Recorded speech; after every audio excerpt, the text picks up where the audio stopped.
Hello everyone, तो स्वागत है आपका हमारे चैनल BR03 एजुकेशन पे। ठीक है, तो पहले तीनों पार्टों को आपने बहुत प्यार दिया, इसके लिए बहुत बहुत धन्यवाद। और हमारा ये पार्ट 4 है ज्योग्राफी चैप्टर 1 का, यानी कि अर्थ इन आवर सोलर सिस्टम का। उसमें हम लोग आराम से पढ़ रहे हैं, यानी कि शुरू से पढ़ रहे हैं। ठीक है, चैप्टर का नाम तो है अर्थ इन आवर सोलर सिस्टम, यानी पृथ्वी हमारे सौरमंडल में क्या अपना उपस्थिति जाहिर करती है। ठीक है, तो थोड़ा बहुत गलती से होगा, उसके लिए माफ कीजिएगा बोलने में, और थोड़ा बहुत नॉइस है यहाँ पे, तो एडजस्ट कीजिएगा। ठीक है, तो उसके लिए बहुत बहुत धन्यवाद देंगे हम आपको। ठीक है, तो 3 पार्ट में हम लोगों ने पढ़ा था यूनिवर्स के बारे में। फर्स्ट पार्ट में हम लोगों ने यूनिवर्स और गैलेक्सी के बारे में पढ़ा था। ठीक है, उसमें हमने पढ़ा था यूनिवर्स के बारे में, पहले पढ़ा था। यूनिवर्स में हमने पढ़ा था कि ब्रह्मांड किसे कहते हैं। यूनिवर्स का हिंदी ब्रह्मांड कहते हैं, ब्रह्मांड किसे कहते हैं। तो ब्रह्मांड में मुख्य रूप से गैलेक्सी जाती है। ठीक है, तो गैलेक्सी के बारे में हम लोग सीख जाने थे, वैसे मतलब बताया था हम आपको उसमें सब। ठीक है, लेकिन गैलेक्सी के बारे में ज़्यादा बताया। उसके बाद हमने उसमें गैलेक्सी के बारे में पढ़ा था कि गैलेक्सी में क्या क्या है। तो गैलेक्सी में सौरमंडल आता है, तो सौरमंडल में जो सूर्य प्लैनेट्स ये सब आते हैं, उनके बारे में हम लोगों ने पढ़ा था। ठीक है, तो और दूसरे पार्ट में हम लोगों ने पढ़ा था स्टार के बारे में। ठीक है, कि गैलेक्सी में स्टार आते हैं जो बहुत बड़े बड़े होते हैं, इसलिए उनको पहले मुख्य रूप से रखा गया है। और स्टार में हम लोगों ने पढ़ा था कॉन्स्टेलेशन के बारे में पढ़ा था, तारामंडल के बारे में। उसके बाद पोल स्टार के बारे में पढ़ा था, जो मुख्य रूप से हैं उनके बारे में पढ़ा था। ठीक है, और पिछले वीडियो में उसके बाद हम लोगों ने सन के बारे में स्टार्ट किया था। हमने सन के यानी कि सूर्य के बारे में, अपने सौरमंडल के माता पिता के बारे में पढ़ा था। तो उसमें हम लोग थोड़ा बहुत पढ़े थे और थोड़ा बहुत इसमें पढ़ेंगे। ठीक, तो पिछले वीडियो में ये लिखा हुआ था, लेकिन हम आपको नहीं बता पाए थे, तो इसके लिए बहुत बहुत माफी चाहते हैं हम आपसे कि सूर्य का रेडियस जो होता है। ठीक है, उसमें हमने सूर्य का मास पढ़ा था, यानी वेट, और वो कितना दूर है, डिस्टेंस क्या है पृथ्वी से, और वो कितना बड़ा है, ये सब हम लोग उसमें जाने थे। अगर आप ये देखना चाहते हैं तो इस वीडियो के लिंक पे डिस्क्रिप्शन में उसका लिंक डाल दिया जाएगा, आप लोग देख लीजिएगा। ठीक, तो इसमें रेडियस छूट गया था, तो उसको हम बता देते हैं सबसे पहले कि सूर्य का रेडियस जो है वो क्या होता है। रेडियस मतलब समझते हैं ना, जो एक वृत्ताकार, कोई भी वृत्ताकार अगर कोई है वस्तु है या कोई भी सेलेस्टियल बॉडी है, स्वर्गीय शरीर है, तो उसके जो बीच का दूरी होता है, मतलब पूरे मान लीजिए कि ये गोल है। ठीक है, इसका यहाँ तक आएगा, ये डायमीटर बोला जाता है, और उस डायमीटर के आधा को रेडियस बोला जाता है। ठीक है, तो वही रेडियस है। तो रेडियस ऑफ सन है 69,05,000 किलोमीटर। ठीक है,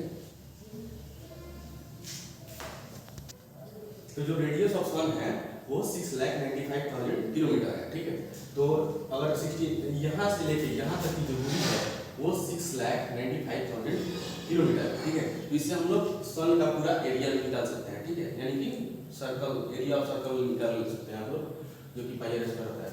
तो उस हिसाब से आप लोग ये निकाल सकते हैं। तो अब वहाँ पर छोड़ते हैं उसको, अब यहाँ से स्टार्ट करते हैं कंपोजिशन ऑफ गैसेस ऑफ सन। ठीक है, इसमें हमने बताया था कि जो मुख्य रूप से होते हैं वो हाइड्रोजन और हीलियम होते हैं। ठीक, जो कि सबसे ज़्यादा होते हैं। जैसे कि यूनिवर्स में गैलेक्सी होती हैं और गैलेक्सी में तारे होते हैं और सौरमंडल होता है, उसी प्रकार जो सूर्य पर जो गैसेस होते हैं वो मुख्य रूप से हाइड्रोजन और हीलियम होते हैं, और जो अदर गैसेस होते हैं वो 2% होते हैं। तो हमने आपसे बताया था कि मुख्य रूप से इनको दोनों को याद रखना है, ये एग्जाम में आते हैं। ठीक है, और ये सब एग्जाम में आते हैं कि कम आते हैं, तो इसको भी एक बार बढ़िया से जान लेते हैं कि ये अप्रॉक्सीमेट कितना होते हैं, मतलब कि एक्यूरेट कितने होते हैं। उसमें हम लोग एप्रोक्सीमेट पढ़ते हैं। ठीक, तो हाइड्रोजन जो होता है वो 73.46% होता है। ठीक, हाइड्रोजन।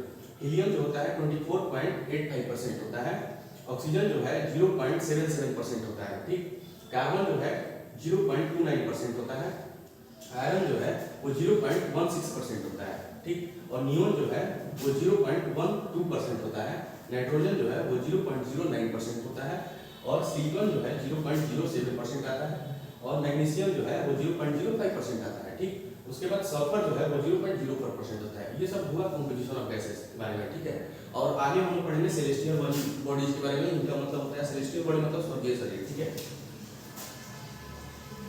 तो इसके बारे में हम लोग पढ़ेंगे सेलेस्टियल बॉडीज के बारे में, यानी स्वर्गीय शरीर के बारे में। इसका हिंदी हो जाता है स्वर्गीय शरीर, आप लोग लिख सकते हैं। ठीक, स्वर्गीय शरीर। तो सेलेस्टियल बॉडीज जो होते हैं, स्वर्गीय शरीर होते हैं, ये कभी खत्म नहीं होते हैं। जैसा कि जब तक मतलब हम लोग देख रहे हैं, इंसानी जो सभ्यता है वो देख रही है, उस हिसाब से ये कभी खत्म नहीं होते हैं। ठीक है, तो अभी तक नहीं खत्म हुए, तो हम लोग यही मानते हैं। तो इसका आसान सा डेफिनेशन है, shining objects are called celestial body, यानी कि जो भी वस्तु, ऑब्जेक्ट जो लाइट देता है, यानी कि प्रकाश है उसमें, ठीक है, जो चमकता है, वही सेलेस्टियल बॉडी है। एग्जांपल में आप सन, मून या स्टार ले सकते हैं। ठीक है, यानी कि सूर्य चमकता है, मून भी चमकता है, रात को चमकता है, ठीक है। नॉन लुमिनस, लुमिनस वो सब आप लोग जो लाइट चैप्टर का क्लास 8 का उसमें आप लोग देख सकते हैं, उस वीडियो का भी लिंक आप लोग को डाल दिया जाएगा डिस्क्रिप्शन में। और स्टार्स, ठीक है, इनका सन और स्टार अपना लाइट होता है, लेकिन मून जो है वो सूर्य का प्रकाश को लेके अपना प्रकाश देता है, ठीक है, यानी कि ऑब्जर्व करता है उसके बाद लाइट को देता है। इसमें और भी हम लोग पढ़ेंगे UY scooty is the largest star in the Galaxy, ठीक है। सेलेस्टियल बॉडीज का मतलब कि पूरे चीज आ गए उसमें, ठीक है, यानी कि प्लैनेट्स भी आ गए, सन भी आ गया, सब स्टार गैलेक्सी भी आ गए, ठीक है। तो उसी प्रकार से सेलेस्टियल बॉडी में UY scooty is the largest star in the Galaxy, ठीक है। ये जो है गैलेक्सी में UY स्कूटी ये सबसे बड़ा तारा माना जाता है। हमने आपको पिछले वीडियो में बताया था कि जो तारे होते हैं वो इस प्रकार में दिखाई देते हैं, जैसा कि हम लोग का मानना है, ठीक। और जो सन है ये इस प्रकार का दिखाई देता है, लेकिन दोनों ही स्टार ही है, ठीक है, ये दोनों स्टार हैं। तो आपको यहाँ पर और हमने आपको ये भी बताया था कि जो तारे हैं जिन्हें हम लोग तारे बोलते हैं असल में वो बहुत दूर है हमसे, इसीलिए हमें छोटे छोटे दिखाई देते हैं। और सूर्य जो है यानी कि ये सूर्य ये हमें इसलिए बड़ा दिखाई देता है क्योंकि ये काफी नजदीक है। तो उसी प्रकार ये जो है UY स्कूटी ये भी एक तारा है जो कि सबसे बड़ा तारा है, ठीक है।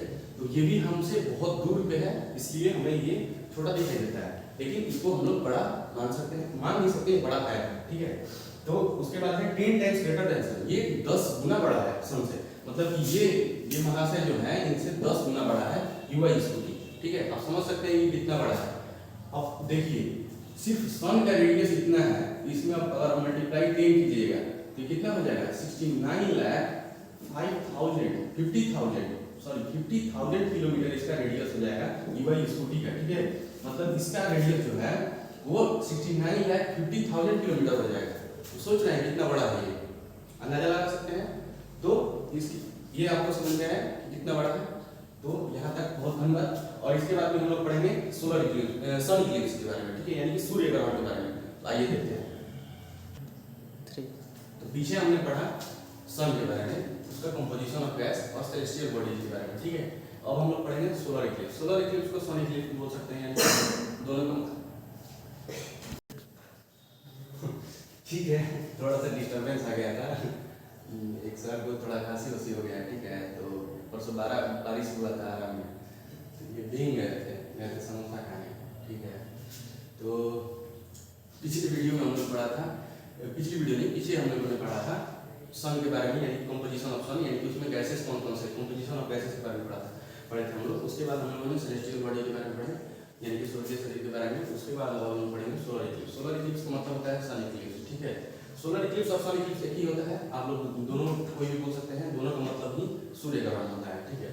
तो इसको हम लोग आसान से बोल सकते हैं, when a moon comes in between earth and sun it is called solar eclipse, ठीक है।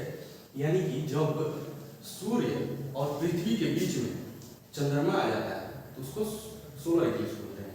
आसान भाषा में इस तरह से समझिए कि ये मान लीजिए हमारे सन है, ठीक, सन, और ये हमारा छोटा सा मून चंद्रमा, ठीक है।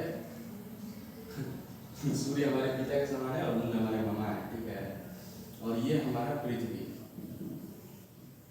अब इनके बीच में ये मामा जी है, तो ये लग गया सूर्य ग्रहण, ठीक, समझ में आ रहा है। अब जैसा कि आप जानते हैं सूर्य जो है वो स्थिर है, अपने जगह पर स्थिर है, हिलता डुलता नहीं है, मस्त रहता है अपना एक जगह, उसका दिया है, ठीक। और ये जो मून है ये घूमते रहते हैं पृथ्वी के, और पृथ्वी जो है इनका चक्कर लगाता है, ठीक है, समझ में आ रहा है। ये इनका चक्कर लगाता है और मून जो है वो पृथ्वी का चक्कर लगाता है, समझ में आया। तो जब पृथ्वी भी यहीं पर आती है, यहाँ पर आ जाती है, मान लीजिए इसको आप लोग 90 डिग्री के एंगल पे कहीं भी समझ सकते हैं, ठीक है, मतलब कोई भी एंगल पे समझ सकते हैं। जब ये तीनों एक साथ एक सेगमेंट में आ जाए तो उसको सूर्य ग्रहण बोलते हैं, ठीक है। जब मून बीच में आ जाए पृथ्वी और सन के, इन दोनों के बीच में जब आ जाए तो सूर्य ग्रहण लगता है। सूर्य ग्रहण लगता है तो आप लोग देखते होंगे पूरा अंधेरा छा जाता है, ठीक है। लोग बोलते हैं कि खाना नहीं खाना है सूर्य ग्रहण लगने के बाद, मतलब कि जब जो सूर्य है और पृथ्वी है इन दोनों के बीच में जब मून आ जाता है तो उसको सूर्य ग्रहण कहते हैं, ठीक है। तो यही है। और इसके बाद है solar Eclipse always on new moon. अच्छा हाँ, हम बता रहे थे आप लोगों को कि जब सूर्य ग्रहण लगता है तो लोग बोलते हैं खाना नहीं खाना चाहिए सूर्य ग्रहण लगने के समय, और मतलब कोई भी अच्छा एक्टिविटी नहीं करना चाहिए जो शुद्ध हो, ठीक है। जैसे पूजा नहीं लोग करते हैं, खाना नहीं खाते हैं, खाना बनाते नहीं हैं लोग, ये सब शुद्ध एक्टिविटी माना जाता है हमारे सनातन धर्म में, ठीक है। और भी जो अलग अलग धर्म के लोग हैं वो भी अपना अपना जो मानते होंगे, ज़्यादा हमको नहीं जानकारी है, लेकिन स्नातन के बारे में हमको जानकारी है। तो स्नातन में जब सूर्य ग्रहण लगता है तो हम लोग खाना नहीं बनाते हैं, खाना खाते नहीं हैं, ठीक है। और जो भी होता है सूर्य ग्रहण खत्म होने के बाद नहाने के बाद ही होता है, ठीक है। तो जो होता है नहाने के बाद होता है, मान लीजिए उसको हम लोग थोड़ा अच्छा नहीं मानते हैं, यही बात है बस। हम लोगों को सूर्य ग्रहण अच्छा नहीं लगता है, और ये सनातन धर्म के अनुसार है। अगर आप नहीं जानते हैं तो जान लीजिए। और अब शुद्ध होने की जो बात है, मान लीजिए देखिए खाना एक अच्छा चीज़ है, आहार है जो जिसके कारण हम लोग जी रहे हैं, तो वो एक शुद्ध चीज़ है, और उसको बनाने के लिए हमें नहाना पड़ता है, ठीक है। यही ना कि गए और किसी भी तरह बना लिए। जो नहीं जानते हैं उनके लिए तो सब छूट है, लेकिन जो जानते हैं उनको नहीं करना चाहिए ऐसा। खैर हम लोग को खाना बनाना नहीं है, तो आगे हम लोग देखते हैं। Solar Eclipse always on new moon, ठीक है। जो सूर्य ग्रहण लगता है वो हमेशा नए चंद्रमा को लगता है। नए चंद्रमा का मतलब हुआ कि सूर्य ग्रहण हमेशा अमावस्या के दिन ही लगता है। अमावस्या का मतलब समझ रहे होंगे आप लोग, नहीं समझ रहे तो हम इसको और बढ़िया से डिफाइन करते हैं, इसको हम क्या देते हैं, ठीक है। मान लीजिए कि ये चंद्रमा सूर्य है, ठीक है। जैसा कि आप लोग जानते हैं कि मून जो है वो सूर्य का प्रकाश ऑब्जर्व करके पृथ्वी पे भेजता है, ठीक है। और ये पृथ्वी है, तो आप लोग कहिए कि मान लीजिए ये तो सूर्य से ऑब्जर्व कर ही रहा है, तो इस पर लाइट क्यों नहीं छोड़ेगा। ये सोच सकते हैं आप लोग, क्वेश्चन आ रहा होगा दिमाग में। तो अमावस्या का मतलब होता है कि पूरा जो चंद्रमा है ये ब्लैक हो जाता है, यानी कि पूरा काला हो जाता है, इसका पूरा लाइट खत्म हो जाता है, ये तो उस समय ऑब्जर्व कर रहा होता है, ठीक है। इसके कारण ये पृथ्वी पर प्रकाश नहीं छोड़ पाता है, इसलिए सूर्य ग्रहण लगता है, ठीक है। चंद्र ग्रहण के बारे में भी हम लोग पढ़ेंगे, मून पढ़ेंगे, ठीक है। तो यही होता है, इसलिए सूर्य ग्रहण लगता है। यहाँ तक हमने पढ़ा, और आगे हम लोग पढ़ेंगे मून के बारे में। तो यहाँ तक बनने के लिए बहुत बहुत धन्यवाद हृदय की गहराइयों से, और आशा है कि आप लोग इस वीडियो को शेयर करेंगे, अगर अच्छा लगा हो तो, और लाइक करेंगे। तो इसके लिए यहाँ तक बनने के लिए बहुत बहुत धन्यवाद। चलिए बढ़िया।